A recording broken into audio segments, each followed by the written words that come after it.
Brother ఇందులో కోడిచెరు అనేది రెగ్యులర్గా జరుగుతున్నటువంటి కొన్ని హైడ్రా చేస్తున్నటువంటి డ్యూటీల పైన మనం మాట్లాడుతూ ఉన్నాం. కానీ నిన్న దినాన జరిగింది ఏంటంటే 1 జూన్ 2026 అంటే అప్పుడు సిరీస్ ఆఫ్ యాక్షన్ అనేది జరుగుతూ ఉండే. కాబట్టి నేనేం పట్టించుకోలే. నేను దీని మీద పూర్తిగా పేపర్ వర్క్ చేసి లోకాయుక్తాల కేసు ఫైల్ చేసిన. అందులో ఒక 6 అధికారుల మీద చేసిన. ఒకటి, నేను నాకు పవన్ కళ్యాణ్ గారికి ఈ కేసులో మనకేం సంబంధాలు లేవు, అర్థమైందా? కాకపోతే పాపం పవన్ కళ్యాణ్ గారు చాలా మంచోడు. ఆయనకు భూమి అక్రమంగా వీళ్ళే నూకినట్టు కనబడతా ఉంది. అంటే వీళ్ళు చెప్తున్నారు అట్లా. అందులో హైడ్రా కమిషనర్ పైన, ఆర్టీఓ చేవెళ్ల పైన, తహసీల్దార్ శంకర్పల్లి పైన, సబ్ రిజిస్ట్రార్ శంకర్పల్లి పైన, ల్యాండ్ రికార్డ్స్ రంగారెడ్డి, హెచ్ఎండిఏ, ఈ 6 పైన కూడా నేను ఫిర్యాదు చేసిన. ఇందులో ఏంటంటే ముఖ్యంగా ఆయన కొన్నది 10 ఎకరాలు అబ్బా. 10 ఎకరాలు ఎవరి దగ్గర కొన్నాడు? 10 ఎకరాల ఖాతా నంబర్లు ఒకటే దగ్గర ఒక పీస్ ఆఫ్ ల్యాండ్ కొన్నాడు. 10 ఎకర్స్ల ల్యాండ్లో ఆయన 10 ఎకరాలు కొన్నాడు. ఈ 10 ఎకరాల జాగా ఆయన తీసుకుంటూ అక్కడి వరకు ఓకే. అయితే ఇలా రిజిస్ట్రేషన్లు అనేది ఒకటి నంబర్ 1 రిజిస్ట్రేషన్లో పొరపాటు జరిగింది. రిజిస్ట్రేషన్లో ఎట్లా పొరపాటు జరిగిందంటే, రిజిస్ట్రేషన్లో ఈరోజు ఇగో ఈ కృష్ణయ్య అన్నటువంటి కృష్ణ అనేట ఈయనకు జీపీఏ హోల్డర్ ఉంది. దీని ఓనర్ వేరే మళ్ళా, అర్థమైందా? జీపీఏ హోల్డర్ మరి ఈయన వచ్చి సంతకం పెట్టాలి కదా దీనికి. ఆ సంతకం పెట్టలే ఆయన. ఏది దీనికి ఓనర్ వచ్చి సంతకం పెట్టలే. కొన్ని పవన్ కళ్యాణ్ తరపున శరత్ అనేట ఆయన వస్తాడు అని చెప్పిండు.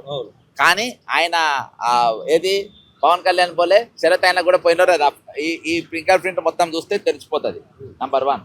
రెండవది ఏంటంటే, ఇందులో వీళ్ళు చూపించిన బౌండరీస్లా 4 బౌండరీస్ ఉంటాయి. ఆ 4 బౌండరీస్ కూడా ఈరోజు అవతల దిక్కు చూపించింది. ఒక నిమిషం నేను చూపెడతా. వీళ్ళ బౌండరీస్ కూడా మొత్తం కంప్లీట్గా బయటికి చూపించింది. ఆ బౌండరీస్ కూడా ఎట్లున్నదంటే, ఇగో ఇది ఉంది కదా, ఇగో ఇక్కడ బౌండరీస్ వెస్ట్, ఇది సౌత్ 684 ఇట్లా చూపించిండ్రు. ఈ బౌండరీస్ వీళ్ళు కొన్నది ఎక్కడ? ఇక్కడ చూపించు కదా. మరి ఇది పార్ట్ ఆఫ్ ల్యాండ్ అయినది. 76లో పార్ట్ ఆఫ్ ల్యాండే. మరి బౌండరీ ఇక్కడ దాకా పోయినప్పుడు మరి లోపల మొత్తం కబ్జా అయినట్టే కదా, అర్థమైందా? నంబర్ 2. ఇంకోటి ఏంటంటే, నా బోర్ వేసిండ్రు. వాళ్ళు ఓల్టా చట్టం కింద నేరం. ఫెన్సింగ్ వేసిండు, అదే వద్దు, అర్థమైందా? ఈరోజు రంగనాథ్ గారు ఏం మాట్లాడతారు? ఆయన బయటకు వచ్చి ఈయన ఇందులో ఏం తప్పు జరగలేదు, జస్ట్ ఫెన్సింగ్ మాత్రమే వేసిండ్రు అని అంటారు. సార్ నేను ఒకటే అడుగుతాను sir, your IPS, your Indian Police Service, public కోసం ఉన్న officer. Your not the personal public relation officer of Pawan Kalyan. నువ్వు పవన్ కళ్యాణ్కు నువ్వు పర్సనల్ రిలేషన్ ఆఫీస్ చూసినావా? రంగనాథ్ గారి నుంచి మాట్లాడితే ఎట్లా వస్తున్నారు పోలీస్ వ్యాన్లు అవి చూపి అన్న, జీపులు అన్నీ చూపి ఎట్లా వస్తున్నాయి. రంగనాథ్ గారి నుంచి మాట్లాడితే పోలీస్ జీపులు, పోలీస్ వ్యాన్లు, పోలీసులు ఏ విధంగా వస్తున్నారు చూడు. అయితే ఈరోజు నేను అనుకుంటా ఇక్కడ డిప్యూటీ సీఎం పవన్ కళ్యాణ్ గారు తెలంగాణ కూడా ఆయన డిప్యూటీ సీఎం ఉన్నట్టుంది, అర్థమైందా? అయితే ఇది ఇప్పుడు ఇక్కడ దాకా బార్డర్ చూపించినప్పుడు, ఇక్కడ దాకా బార్డర్ నీట్గా ఉన్నది చూడు. ఇది ఆయన కాదు, పార్ట్ ఆఫ్ ల్యాండ్ అంటే ఇది మొత్తం కబ్జా అయినట్టే కదా. మరి రంగనాథ్ గారు ఏం కాలేదని ఎట్లా అంటారు? రంగనాథ్ గారు ఏం కాలేదని ఏ విధంగా సర్టిఫికేట్ ఇస్తే? ఒక స్టూడియోకి పోయి ఒక 2.5 గంటలు ఒక స్టూడియోలో కూర్చొని ఏకధాటిగా పబ్లిక్ పైసలు నీకు జీతం ఇస్తారు. పబ్లిక్ పైసలకి వెళ్ళి వాళ్ళ రక్తము చెమటకెళ్ళి చిందించి వాళ్ళకి వచ్చే పైసలతో మీకు జీతాలు ఇస్తారు. ఆ జీతాలు తీసుకొని మీరు ఈరోజు పబ్లిక్ తరఫున మాట్లాడకుండా ఒక దాంట్లో కబ్జా చేసినట్టు వ్యక్తి గురించి నువ్వు ఎట్లా స్టేట్మెంట్ ఇస్తావు? కాబట్టి ఈరోజు సమస్యలు బాగున్నాయి. ఈరోజు నేచర్ మీరు అనుకుంటున్నారు మేము ఏం చేసినా నడుస్తుంది. ఒక గైక్వాడ్ అనేటి ఆయన తీసుకొని వచ్చి రాత్రి 8 గంటల వరకు కూర్చోబెట్టింది అబ్బా, అర్థమైందా? తిండి తిప్పలు నీళ్లు లేకుండా 90% బ్లాకేజ్ ఉన్నది ఆయనకు. ఆయన బెదిరించి ప్రైవేట్ ఫోన్లు చేసి వాట్సాప్ కాళ్ళు చేసి ఈరోజు ఆయన రమ్మన్నటువంటి పరిస్థితి. ఇవాళ చాలా సమస్యలు. నేచర్ అనేది ఒకటి ఉంటుంది, నేచర్ జడ్జ్మెంట్ ఉంటుంది. ఆ నేచర్ జడ్జ్మెంట్లు ఎవరు తప్పించుకోరు. ఇవాళ సందీప్ కుమార్ సుల్తాని అనేటువంటి మీద వేల కంటెంప్ట్ కేసులు ఉండే. రిటైర్మెంట్ ఎంప్లాయీస్ 100 మంది చచ్చిపోయాను వాడు చేయబట్టి 100 మంది చచ్చిపోయాను. ఇవాళ కోర్టు వాడిని పట్టుకరాపు అన్నది, బేడీలు వేసుకొని పట్టుకరాపు అన్నది. అదే అంత బేడీలు వేసి పట్టుకొచ్చి మా ముందు 10:30 వరకు నిలబెట్టమన్నది. ఆ విధంగా ప్రతి ఒక్కరు నేచర్ జడ్జ్మెంట్ ఉంటుంది. వందల కేసులు ఇవాళ బ్రదర్ ఇక్కడ అన్నిటిలో కేసులు ఒక తీరు. లోకయుక్తలో ఒక అధికారి మీద కేసు రిజిస్టర్ అయినంత ఈజీ కాదు. కేసు రిజిస్టర్ అయింది, బాజాబ్తా రిజిస్టర్ చేసింది, అనేకమైన డాక్యుమెంట్స్ ఉంది. నేను ముందే మీకు అన్ని చూపెడితే అవి చూపించి వాళ్ళు అలర్ట్ అవుతారు. ఎందుకంటే ఇక్కడ వాళ్ళు ఐబీ ఇంటెలిజెన్స్ అన్నీ ఉన్నాయి కాబట్టి అన్ని చూపెడతలేను, కొన్ని వరకు చూపెట్టిన 14వ తారీఖు తర్వాత నేను అన్ని ఇంకా పూర్తి వివరాలు చెప్తా. అవుట్లైన్ అయితే ఇందులో కబ్జా 100% జరిగింది, 101% కబ్జా జరిగింది. East west north south boundaries తప్పు. ఆ బౌండరీస్ లోపల ఉన్న నాది నా జాగా కాదు, అది రిజిస్ట్రేషన్ డాక్యుమెంట్ స్పష్టంగా ఉంది. ఒక రిజిస్ట్రేషన్ డాక్యుమెంట్ పైన 4 పాస్ పుస్తకాలు ఎట్లా ఇస్తారు? ఎంఆర్ఓ అవుట్, ఒక రిజిస్ట్రేషన్ లో ఒక అవుట్, తహసీల్దార్ అంటే వాడు ఎక్కడ ఉన్నా అవుట్, ఆయన సస్పెండ్ అవుతాడు. నంబర్ 1. ఈరోజు రిజిస్ట్రేషన్ చేసేటోడు సస్పెండ్ అవుతాడు. ఎట్లంటే ఒక జీపీఓని సంతకం తీసుకొని నువ్వు ఆయన రానంటావు, శరత్ అనేటోడు కూడా ఆయన నా బద్దలు వస్తానంటావు. ఇవాళ ఏకేవైసీ లేకుండా ఎట్లా రిజిస్ట్రేషన్ చేస్తావు? నంబర్ 2, ఆయన ఎగిరిపోతాడు. ల్యాండ్ అండ్ సర్వే రికార్డ్స్ వాడు ఏం చేస్తుండ్రు? ఇంతవరకు కబ్జా అవుతుంటే ఈరోజు వాళ్ళు పోయి చేయాలి కదా. ఎందుకు మీరు సర్వే చేస్తలేరు? ఎందుకు మాట్లాడతలేరు? అక్కడ వాళ్ళ హెచ్ఎండిఏ లేఅవుట్ అనేది ఏ విధంగా వాళ్ళకి ఆయనకు అవంతా అంటే ఈరోజు అక్రమంగా అక్కడ ఇవన్నీ కూడా నిర్మించుకోవడానికి ఏ విధంగా మీరు అంత పెద్ద గోడలు పెట్టడానికి అర్హత లేదబ్బా. పెద్ద గోడలు కట్టడానికి అర్థమైందా? ఆ గోడలు ఒట్టి గేటెడ్ కమ్యూనిటీ మాత్రమే పర్మిషన్ ఉంది. ఒక ప్రైవేట్ వ్యక్తులకు అంత పెద్ద గోడలు పెట్టడానికి లేదు. ఏ విధంగా దానికి పర్మిషన్ ఇచ్చారు? వోల్టా చట్టం ఇది వ్యతిరేకమవుతుంది. ఆ మధ్యలో అది పోతుంది, అది డేంజరే. మధ్యలో ఫెన్సింగ్ వేస్తారు. బ్రదర్, ఒకటి కాదు ఇన్ని కాదు, దాదాపు నేను నా నోట్లకెళ్ళే ఒక 8 కేసులు చెప్పిన. 10-15 సెక్షన్ల కింద ఆయన బుక్ అవుతాడు. ఒక సెక్షన్ కాదు, 10-15 సెక్షన్ల కింద బుక్ అయ్యి. బ్రదర్, నేను వ్యక్తిగతంగా నాకు ఎవరితో గొడవ లేదు, నేను వ్యక్తిగతంగా నాకు ఏం కోపం లేదు. నేను చట్టం ప్రకారం పనిచేస్తా, నేను పేపర్ వర్క్ చేస్తా, సాక్ష్యాల ప్రకారం పనిచేస్తా. మొన్న ఇంకోటి ఆయన మన ఎవరు రంగనాథ్ గారు, ఈరోజు ఈయన పిఆర్ఓ లెక్క ఇవాళ తెలంగాణ సొమ్ము, తెలంగాణ ప్రజలు మీకు జీతాలు ఇస్తారు. మీరు అన్ని అలా కూర్చొని 2 గంటలు నువ్వు పబ్లిక్ టైంని ఎట్లా వేస్ట్ చేస్తావు? నీ టైం మాదబ్బా, నీ టైం నాది. నీ టైం నా కోసం ఖర్చు పెట్టాలి. నువ్వు స్టూడియోలలో కూర్చొని కోర్టేమో నిన్ను ముద్దాయిగా ప్రకటిస్తుంది, కోర్టేమో నీ మీద నిన్ను తీసుకొచ్చి బేర్లో మిలిటరీలో తీసుకుపోయి లోపల పెట్టమంటది. అర్థమైందా? రేపు ఇంత నన్ను జోకర్ అంటాడు ఆ స్టూడియోలో కూర్చొని. నేను జోకరా నువ్వా? నేనా జోకర్? ఎవరు? Who is joker? నేను స్పష్టంగా చెప్తున్నా. రంగనాథ్ గారు, నువ్వు పేరు చెప్పని పడ్డ రంగనాథ్ గారు, మీరు జోకర్ అయ్యారు. అర్థమైందా? మీరు జోకర్ అయ్యారు. కాబట్టి ఇది 101% తప్పు. దీంట్లో 101% వీళ్ళంతా శిక్షారులు అవుతారు. రేపటి దినాన ఇంట్లో అన్ని ప్రూఫ్స్తో సహా మేము వాళ్ళకి ఇస్తాము. వాళ్ళు ఖచ్చితంగా వీళ్ళ పైన యాక్షన్ తీసుకుంటారు. దీన్ని అని నేను ఏది చేయకుండా ఈ నేచర్ అనేది ఖచ్చితంగా దాని జడ్జిమెంట్ దానికి ఉంటుంది. ఇవాళ మీరు ఎన్ని అక్రమాల పాల్పడుతున్నా, ఎన్ని ఇవి చేస్తున్నా, ఇవాళకి ఆయన బుద్ధి మార్చుకోకుండా ఆయన ఇంకా ఎంత తొండి చేస్తారో అంత ఆయనకే చుట్టుకుంటారు. హైకోర్టు డైరెక్ట్ చెప్పినా సరే ప్రభుత్వం కావచ్చు ఇంకా సమీక్షిస్తాం అది అని చెప్పి చెప్తారు. అలాంటి లోకయుక్త పైన లోకయుక్తలు అవుతారంటారా? బ్రదర్, ఇలా ఇది వేసింది అధికారుల మీద. నేను వేసింది అధికారుల మీద యాక్షన్ తీసుకునే పూర్తి హక్కు లోకయుక్తకు ఉన్నది.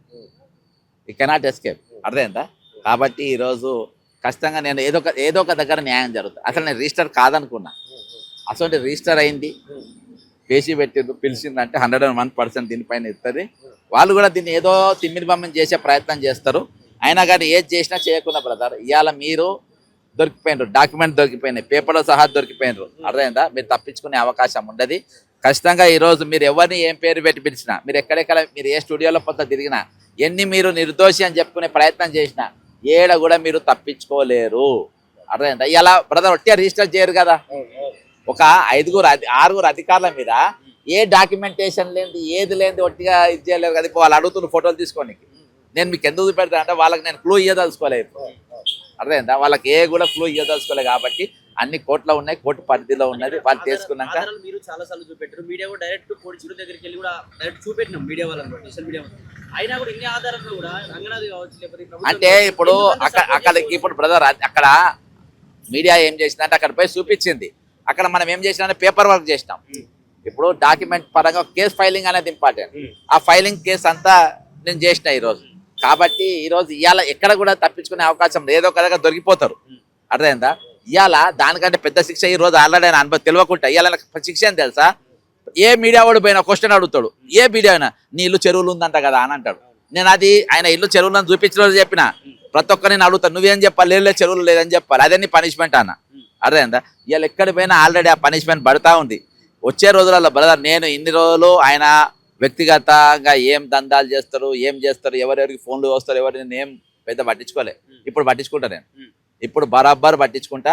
ఎక్కడ ఏమేం జరుగుతుంది, ఏమేం స్కాములు చేసిండ్రు, ఎక్కడెక్కడ సెటిల్మెంట్ చేసిండ్రు, ఎక్కడ దందాలు నడిచింది అనేది మొత్తం చేస్తా. ఇవాళ నేను ఒట్టి ప్రభుత్వం పైన, ప్రభుత్వంలో జరుగుతున్న అక్రమాల పైన టాప్ 20 పైన పెట్టుకున్నా, కానీ వేరే వీటి మీద పెట్టుకోలే. కానీ ఈరోజు ఈయన అంటే హద్దు దాటి వెళ్ళిపోతుండు. ఒక అధికారికి ఏం పని బాస్? శివధర్ రెడ్డి గారు మొన్నదాకా డీజీపీ గారు ఉండే, ఆయన డ్యూటీలో ఉన్నప్పుడు ఎప్పుడైనా మన స్టూడియోలలో చూసినామా? ఎక్కడైనా ఆయన ఇంతసేపు చూసినామా? పోనీ సివి ఆనంద్ గారు ఇప్పుడు డీజీపీ ఎప్పుడైనా చూసినామా మనం? సజ్జనర్ గారు సిపిగా ఎప్పుడైనా స్టూడియోలో పోయి కూర్చొని గంటలు గంటలు కూర్చొని 2.5 గంటలు on duty. Hydra commissioner busy schedule ఇది, నీకేం పనిపాటు లేదట, పోయి ఎందుకు కూర్చుంటున్నావు నువ్వు? చిల్లరగా అనుకుంటారబ్బా నీ గురించి. నువ్వు ఐపీఎస్ ఆఫీసర్, నువ్వు హోంగార్డ్ కాదు. హోంగార్డు కూడా కూర్చోరు. హోంగార్డులు కూడా నేను టైం ఇప్పుడు నువ్వు ఆయన మైక్ పెట్టు, నేను ఇయ్యాలని వెళ్ళిపోతాడు. ఆయన ఇంకా అంతమంది పోలీసులు ఉండరు కదా సివిల్ డ్రెస్లో, వాళ్ళ పోయి మైక్ పెట్టు, సరే ఏమన్నా మీ వాయిస్ ఇస్తారంటే మేము మా డ్యూటీ కాస్తారని మారిపోతాడు. అసోంటిది నీకు ఇది హోంగార్డుకున్న బుద్ధి లేదు నీకు, ఇంత కూడా హోంగార్డుకున్న తెలివి లేదు నీకు. ఈరోజు హోంగార్డులు కూడా మీడియా ముందుకు రారు, హోంగార్డు కూడా వాయిస్ రారు. అరే వాళ్ళ ముందు మైకులు పెట్టి వాళ్ళని మాట్లాడతారు, ఎవరు మాట్లాడరు, వెళ్ళిపోతారు వాళ్ళు. వాళ్ళకున్న తెలివి లేదు నీకు. కాబట్టి ఇంకోసారి మీడియా ముందు కనవాడదు. దాని మీద కూడా ఏమైనా సెక్షన్ ఉంటే చూస్తా. ఇంకోసారి మీడియాలో కనవాడదు, దాని మీద కేసులు పెడతా. లేదు పరిస్థితి సరే, నేను దానికోసం జీతం ఇస్తున్నా, టైం ఇస్తున్నా. గైక్వాడ్ అనేది ఆయన తీసుకొచ్చి 8 గంటలు నిలబెట్టిందంట, 8 hours. ఇవాళకెళ్ళి ఆయన బాధితులు ఎవరున్నా నాకు ఫోన్ చేయండి. ఖచ్చితంగా మీ దగ్గర ఏమైనా ప్రూఫ్స్ ఉంటే తీసుకొచ్చి ఇవ్వండి. మీ దగ్గర ప్రూఫ్ తక్కువ ఉన్నా కానీ దాన్ని పూర్తిగా ఫుల్ఫిల్ చేసి ఇంకా సంగతి చూద్దాం. ఇటువంటి వాళ్ళు పబ్లిక్ ఈ పోస్ట్ కాదు, ఏ పోస్ట్ ఉండద్దు. ఇక నాకు అనుమానం వస్తుంది, ఇన్ని రోజులు లేకుండే ఈయన విజయవాడ ఈయన ఏమేమి కేసులు ఇంటర్వ్యూలు ఇచ్చిండ్రో అన్ని కేసులు తొండే, అన్ని కేసులు తొండి కేసులే. ఈరోజు ఆడ ఆయన నిర్దోషాన్ని వదిలేసిన సత్యం బాబును, లేదులే ఆయన నాకు చెప్పిన నేరస్తుడే అని చెప్పి. ఇవాళ నీ ఇల్లు చెరువులో లేదని చెప్పుడు ఎంత సత్యమో, ఆయన సత్యం బాబు అంతే సత్యం అనిపిస్తుంది. అర్థమైందా? ఇది కేసు ఏది నమ్మనికి లేదబ్బా, నీ కేసు ఏది నమ్మనికి లేదు. నీ యాంకర్లో చెప్తున్నా, జస్ట్ జల మంచి పేరు ఉన్న వాళ్ళని తెచ్చుకోండి. నీకు మంచి ఇంటర్వ్యూలు కావాలంటే పట్టుకొని ఇంటర్వ్యూలు ఇయ్యారు. కొత్తగూడ శ్రీనివాసరెడ్డి వేయండి, శివరెడ్డి గారు వేయండి, జల మంచి ఆఫీసర్లు వేయండి.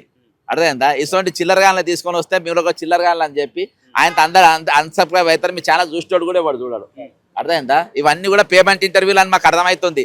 ఆ ర్యాలీలు తీసిన వాళ్ళు వెళ్తే ఎవరబ్బా? మధురా నగర్ వాళ్ళు. మరి ఆ చెరువు ఎక్కడికి వెళ్ళి ఉందమ్మా, నేను తీయాలన్నా మొత్తం? మీ ఇళ్ళకి ప్రాబ్లం అవుతుంది. మళ్ళా వాళ్ళని కూడా బ్లాక్మెయిల్ చేసి ర్యాలీలు తీపించిండేమో. అర్థమైందా? యూసుఫ్ కూడా పెద్ద చెరువు ఎక్కడ దాకా వస్తాయని మొత్తం తీసింది అనుకో పాతది, మీ అన్ని ఇళ్ళలో ప్రాబ్లం వస్తుంది. నేను వచ్చి రంగనాథ్ గారి ఇల్లే చూపించిన, ఆ పెద్ద చెరువు ఎక్కడ దాకా ఉందో నాకు తెలుసు. అక్కడ దాకా నేను తవ్వుకుంటా పోతా. నల్లమట్టి వెళ్తేనేమో చెరువు, నల్లమట్టి వెళ్ళదే అనుకున్నాను ఉరు తీయండి. ర్యాలీ తీసిన వాళ్ళు కూడా చెప్తున్నా. కాబట్టి ఇటువంటి వాళ్ళ ర్యాలీలు తీసుకుని కూడా మీరు బంద్ చేయండి. మంచోళ్ళ చేయండి బాస్, బుద్ధిమంతులా చేయండి. రిటైర్ అయిన ఉద్యోగులు 100 మంది చచ్చిపోయినరు, వాళ్ళ కోసం న్యాయం జరగాలని చేయండి. ఇల్లు కోల్పోయిన వాళ్ళు చేయండి, భూములు కోల్పోయిన వాళ్ళు చేయండి. ఈరోజు ఫీజు రియంబర్స్మెంట్ కట్టక 14 లక్షల మంది పిల్లలు రోడ్ల పైన ఉన్నారు, వాళ్ళ కోసం చేయండి. ఈయన కోసం ర్యాలీ చేస్తారా? బుద్ధి పాత్ర గుడ్ బ్యాడ్ 14 కూడా ఏదో జరగబోతుంది, మొత్తం పూర్తి ఆధారాలు చూపిస్తా అని చెప్పి. ఎందుకు 14 తేదీన ఎందుకు ఇంకా విచారణ ఉందా? ఏం లే, 10వ తారీఖు వాయిదా వేసిండ్రు, అది విచారణ జరుగుతుంది. ఏది ఏమైనప్పటికబ్బా అది అన్ని చూసే చేసిండ్రు.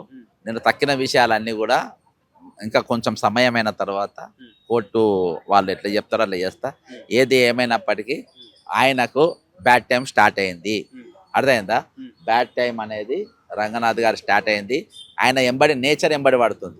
నువ్వు ఏది పాముగా నువ్వు కట్టె పట్టుకుంటే అది పాము అవుతుంది, పాము పట్టుకుంటే పులి అవుతుంది, మేఘ పట్టుకుంటే సింహం అవుతుంది. అర్థమైందా? కాబట్టి ఈరోజు కాలం నీ మీద కన్నెర్ర చేసింది. కాబట్టి నీవు జాగ్రత్తగా పనిచేయి. మంచి పని. నా బ్రదర్, నేను పోలీసులను చాలా హానర్ చేస్తాను, నేను పోలీసు అయిన కొడుకునే. అర్థమైందా? కానీ ఇటువంటి జనాన్ని ఏడిపించి పనిచేసి చిల్లరగా పోయి స్టూడియోలలో కూర్చొని వాళ్ళకి వీళ్ళ గురించి చిల్లర మాటలు మాట్లాడితే మాకు కాలిపోతుంది. అర్థమైందా? నువ్వు ఎవరైనా సరే మేము దేకం. నీకు యూనిఫామ్ వేసుకునే చుట్టూ పోలీసు వాళ్ళు ఉంటే నువ్వు బలంగా మాట్లాడవు కదా. నాకు అవన్నీ అవసరం లేదు, సింగల్గా వస్తా. నేను సింగల్గా వచ్చి నీ ఇంటికాడ నిలబడి నీ ఇల్లు చెరువులో ఉందని చూపించిన అది నేను. నువ్వు అట్లా కాదు, నువ్వు 10 మంది లేని బయటికి రాలేవు. అర్థమైందా? అది పబ్లిక్ కోసం వాడాలి 10 మందిని కూడా. కానీ నువ్వు వ్యక్తిగతంగా నీ దందాల కోసం నీ వీటి కోసం వాడుకునే ప్రయత్నాలు చేస్తున్నావు. ఇవన్నీ కూడా బంద్ పెట్టేసే. ఇంకోసారి నేను ఒకటే చెప్తున్నా రంగనాథ్, ఇంకోసారి స్టూడియోలలో నువ్వు కనబడద్దు. నువ్వు ఏ స్టూడియోలో కనబడితే ఆ స్టూడియో ముందు వచ్చి మేము ధర్నా చేస్తాము. ఇసొంటితో ఎందుకు ఇంటర్వ్యూ చేస్తుండ్రని. ఇది లాస్ట్ వార్నింగ్. ఇది వార్నింగ్ నేను ఇస్తున్నా. జై తెలంగాణ, అమరవీరులకు జోహార్.